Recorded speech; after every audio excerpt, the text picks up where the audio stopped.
ওম শান্তি। আমরা প্রায় জীবনের সমস্যা আসলে ঘাবড়ে যাই, অনেক চিন্তা ভয়ে ভেঙে পড়ি। আমাদের মনে হয় যে সমস্যা আমাদের জীবন যাত্রার পথের কাঁটা, দুঃখ দিতে এসেছে। কিন্তু পরমাত্মা বলেন বাস্তবে তা নয়।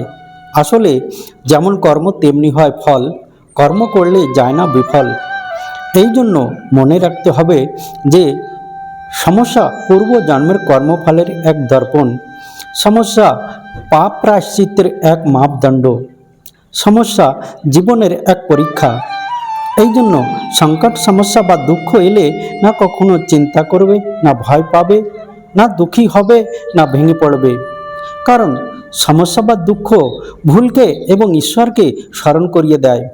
সমস্যা প্রারব্ধের পাপকে নষ্ট করে দেয়, ধৈর্য ও সাহস বাড়িয়ে নূতন শিক্ষা দিয়ে যায়।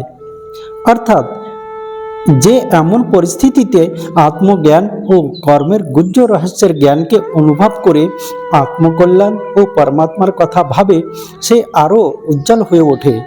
যেমন সোনাকে খাঁটি হতে হলে আগুনে পুড়তে হয়, তেমনি একজন মানুষকে মহান হতে হলে ধৈর্য ও সাহসের সাথে বাধা বিঘ্নের ভিতর দিয়েই যাত্রা করতে হয়। তাই যত আসে কষ্ট, তত হয় পাপ নষ্ট। যতক্ষণ শেষ না হবে কর্মফল, ততক্ষণ থাকতে হবে ধরাতল। এই জন্য সব সময় মনে রাখতে হবে, আমি কর্তা নই, পরমাত্মাকেই কর্তা। কর্ম ও ক্রিয়া ভেবে স্বধর্মের আধারে কর্ম করে যেতে হবে। তাহলে জীবনে সুখ, শান্তি, আনন্দ, খুশি সদা বিরাজ থাকবে। ধন্যবাদ।